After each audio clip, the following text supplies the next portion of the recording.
La alquimia es una antigua práctica protocientífica y una disciplina filosófica que combina elementos de la química, la metalurgia, la física, la medicina, la astrología, la semiótica, el misticismo, el espiritualismo y el arte. La alquimia fue practicada en Mesopotamia, el antiguo Egipto, Persia, la India y China, en la antigua Grecia y el Imperio Romano, en el Imperio Islámico y después en Europa hasta el siglo XVIII, en una compleja red de escuelas y sistemas filosóficos que abarca al menos 500 años. La alquimia occidental ha estado siempre estrechamente relacionada con el hermetismo, un sistema filosófico y espiritual que tiene sus raíces en Hermes Trismegisto, una deidad sincrética greco-egipcia y legendario alquimista. Estas dos disciplinas influyeron en el nacimiento del rosacrucismo, un importante movimiento esotérico del siglo XVII. En el transcurso de los comienzos de la época moderna, la alquimia dominante evolucionó en la actual química. Actualmente es de interés para los historiadores de la ciencia y la filosofía, así como por sus aspectos místicos, esotéricos y artísticos.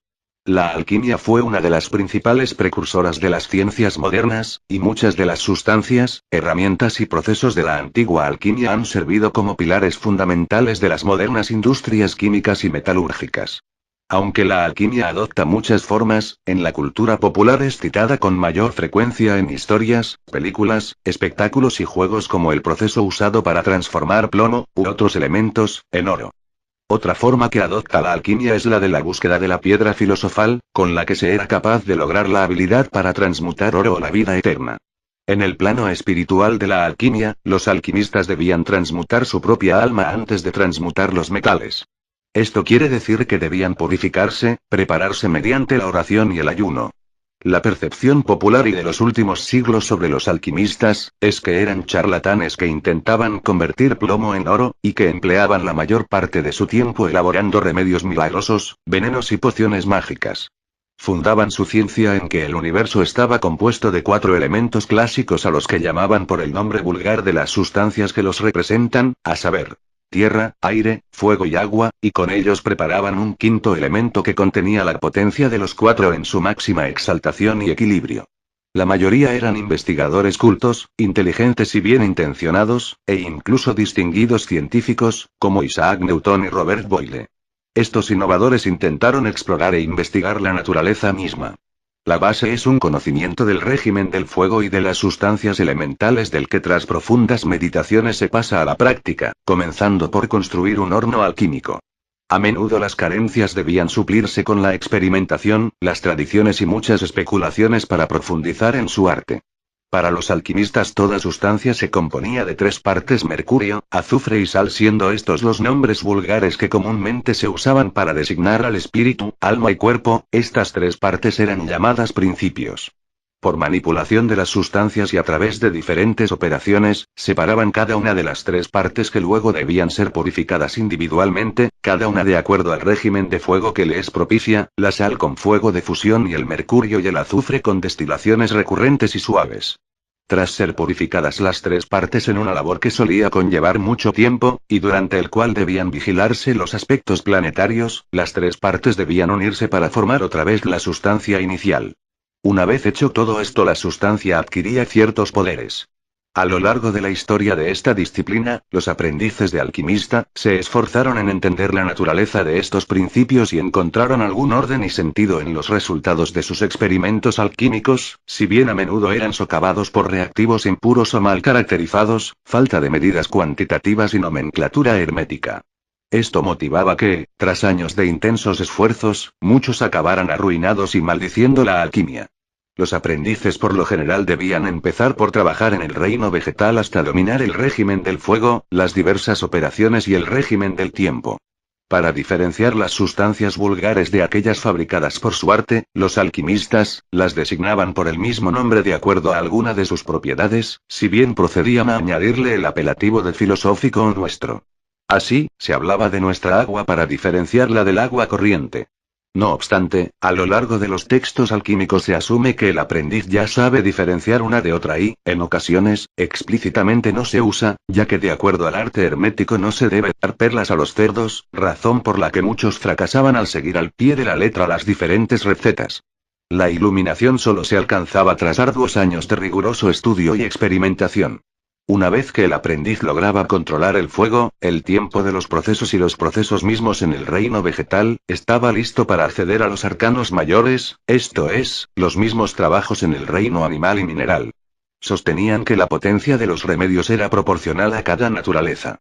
Los trabajos de los alquimistas se basaban en las naturalezas, por lo que a cada reino le correspondía una meta. Al reino mineral la transmutación de metales vulgares en oro o plata, al reino animal la creación de una panacea, un remedio que supuestamente curaría todas las enfermedades y prolongaría la vida indefinidamente. Todas ellas eran el resultado de las mismas operaciones. Lo que cambiaba era la materia prima, la duración de los procesos y la vigilancia y fuerza del fuego. Una meta intermedia era crear lo que se conocía como menstruo y que lo que ofrecía era una multiplicación de sí mismo por inmersión de otras sustancias semejantes en fusión/disolución, según su naturaleza, con estas. De modo que se conseguía tanto la generación como la regeneración de las sustancias elementales. Estos no son los únicos usos de esta ciencia, aunque sí son los más conocidos y mejor documentados. Desde la Edad Media, los alquimistas europeos invirtieron mucho esfuerzo y dinero en la búsqueda de la piedra filosofal. Los alquimistas sostenían que la piedra filosofal amplificaba místicamente el conocimiento de alquimia de quien la usaba tanto como fuera posible. Muchos aprendices y falsos alquimistas, tenidos por auténticos alquimistas, gozaron de prestigio y apoyo durante siglos, aunque no por su búsqueda de estas metas ni por la especulación mística y filosófica que se desprendía de su literatura, sino por sus contribuciones mundanas a las industrias artesanales de la época. La obtención de pólvora, el análisis y refinamiento de minerales, la metalurgia, la producción de tinta, tintes, pinturas y cosméticos, el curtido del cuero, la fabricación de cerámica y cristal, la preparación de extractos y licores, etc. La preparación del aqua vitae, el agua de vida, era un experimento bastante popular entre los alquimistas europeos. Los alquimistas nunca tuvieron voluntad para separar los aspectos físicos de las interpretaciones metafísicas de su arte.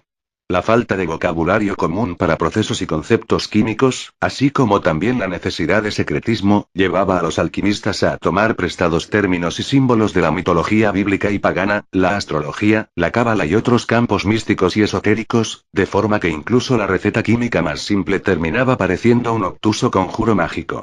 Más aún, los alquimistas buscaron en esos campos los marcos de referencia teóricos en los que poder encajar su creciente colección de hechos experimentales inconexos. A partir de la Edad Media, algunos alquimistas empezaron a ver cada vez más estos aspectos metafísicos como los auténticos cimientos de la alquimia y a las sustancias químicas, estados físicos y procesos materiales como meras metáforas de entidades, estados y transformaciones espirituales.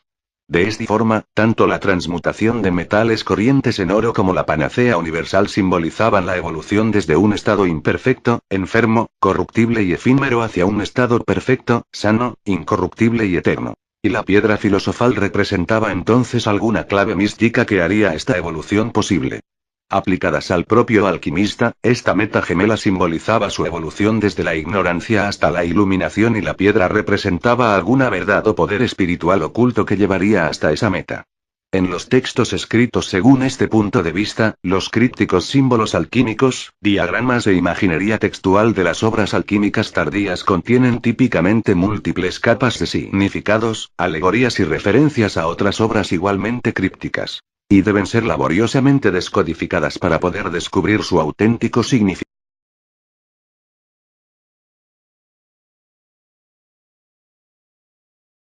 Otra forma que adopta la alquimia es la de la búsqueda de la piedra filosofal, con la que se era capaz de lograr la habilidad para transmutar oro o la vida eterna. En el plano espiritual de la alquimia, los alquimistas debían transmutar su propia alma antes de transmutar los metales. Esto quiere decir que debían purificarse, prepararse mediante la oración y el ayuno. La percepción popular y de los últimos siglos sobre los alquimistas, es que eran charlatanes que intentaban convertir plomo en oro, y que empleaban la mayor parte de su tiempo elaborando remedios milagrosos, venenos y pociones mágicas. Fundaban su ciencia en que el universo estaba compuesto de 4 elementos clásicos a los que llamaban por el nombre vulgar de las sustancias que los representan, a saber, tierra, aire, fuego y agua, y con ellos preparaban un quinto elemento que contenía la potencia de los 4 en su máxima exaltación y equilibrio. La mayoría eran investigadores cultos, inteligentes y bien intencionados, e incluso distinguidos científicos, como Isaac Newton y Robert Boyle. Estos innovadores intentaron explorar e investigar la naturaleza misma. La base es un conocimiento del régimen del fuego y de las sustancias elementales del que tras profundas meditaciones se pasa a la práctica, comenzando por construir un horno alquímico. A menudo las carencias debían suplirse con la experimentación, las tradiciones y muchas especulaciones para profundizar en su arte. Para los alquimistas toda sustancia se componía de 3 partes: mercurio, azufre y sal, siendo estos los nombres vulgares que comúnmente se usaban para designar al espíritu, alma y cuerpo. Estas 3 partes eran llamadas principios. Por manipulación de las sustancias y a través de diferentes operaciones, separaban cada una de las 3 partes que luego debían ser purificadas individualmente, cada una de acuerdo al régimen de fuego que le es propicia, la sal con fuego de fusión y el mercurio y el azufre con destilaciones recurrentes y suaves. Tras ser purificadas las 3 partes en una labor que solía conllevar mucho tiempo, y durante el cual debían vigilarse los aspectos planetarios, las 3 partes debían unirse para formar otra vez la sustancia inicial. Una vez hecho todo esto, la sustancia adquiría ciertos poderes. A lo largo de la historia de esta disciplina, los aprendices de alquimista se esforzaron en entender la naturaleza de estos principios y encontraron algún orden y sentido en los resultados de sus experimentos alquímicos, si bien a menudo eran socavados por reactivos impuros o mal caracterizados, falta de medidas cuantitativas y nomenclatura hermética. Esto motivaba que, tras años de intensos esfuerzos, muchos acabaran arruinados y maldiciendo la alquimia. Los aprendices por lo general debían empezar por trabajar en el reino vegetal hasta dominar el régimen del fuego, las diversas operaciones y el régimen del tiempo. Para diferenciar las sustancias vulgares de aquellas fabricadas por su arte, los alquimistas las designaban por el mismo nombre de acuerdo a alguna de sus propiedades, si bien procedían a añadirle el apelativo de filosófico o nuestro. Así, se hablaba de nuestra que adquiría ciertos poderes. A lo largo de la historia de esta disciplina, los aprendices de alquimista se esforzaron en entender la naturaleza de estos principios y encontraron algún orden y sentido en los resultados de sus experimentos alquímicos, si bien a menudo eran socavados por reactivos impuros o mal caracterizados, falta de medidas cuantitativas y nomenclatura hermética. Esto motivaba que, tras años de intensos esfuerzos, muchos acabaran arruinados y maldiciendo la alquimia. Los aprendices por lo general debían empezar por trabajar en el reino vegetal hasta dominar el régimen del fuego, las diversas operaciones y el régimen del tiempo. Para diferenciar las sustancias vulgares de aquellas fabricadas por su arte, los alquimistas las designaban por el mismo nombre de acuerdo a alguna de sus propiedades, si bien procedían a añadirle el apelativo de filosófico o nuestro. Así, se hablaba de nuestra agua para diferenciarla del agua corriente. No obstante, a lo largo de los textos alquímicos se asume que el aprendiz ya sabe diferenciar una de otra y, en ocasiones, explícitamente no se usa, ya que de acuerdo al arte hermético no se debe dar perlas a los cerdos, razón por la que muchos fracasaban al seguir al pie de la letra las diferentes recetas. La iluminación solo se alcanzaba tras arduos años de riguroso estudio y experimentación. Una vez que el aprendiz lograba controlar el fuego, el tiempo de los procesos y los procesos mismos en el reino vegetal, estaba listo para acceder a los arcanos mayores, esto es, los mismos trabajos en el reino animal y mineral. Sostenían que la potencia de los remedios era proporcional a cada naturaleza.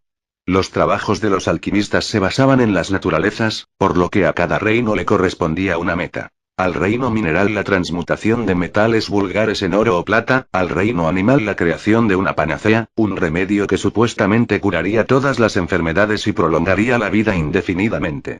Todas ellas eran el resultado de las mismas operaciones. Lo que cambiaba era la materia prima, la duración de los procesos y la vigilancia y fuerza del fuego. Una meta intermedia era crear lo que se conocía como menstruo y que lo que ofrecía era una multiplicación de sí mismo por inmersión de otras sustancias semejantes en fusión/disolución, según su naturaleza, con estas. De modo que se conseguía tanto la generación como la regeneración de las sustancias elementales. Estos no son los únicos usos de esta ciencia, aunque sí son los más conocidos y mejor documentados. Desde la Edad Media, los alquimistas europeos invirtieron mucho esfuerzo y dinero en la búsqueda de la piedra filosofal. Los alquimistas sostenían que la piedra filosofal amplificaba místicamente el conocimiento de alquimia de quien la usaba tanto como fuera posible. Muchos aprendices y falsos alquimistas, tenidos por auténticos alquimistas, gozaron de prestigio y apoyo durante siglos, aunque no por su búsqueda de estas metas ni por la especulación mística y filosófica que se desprendía de su literatura, sino por sus contribuciones mundanas a las industrias artesanales de la época.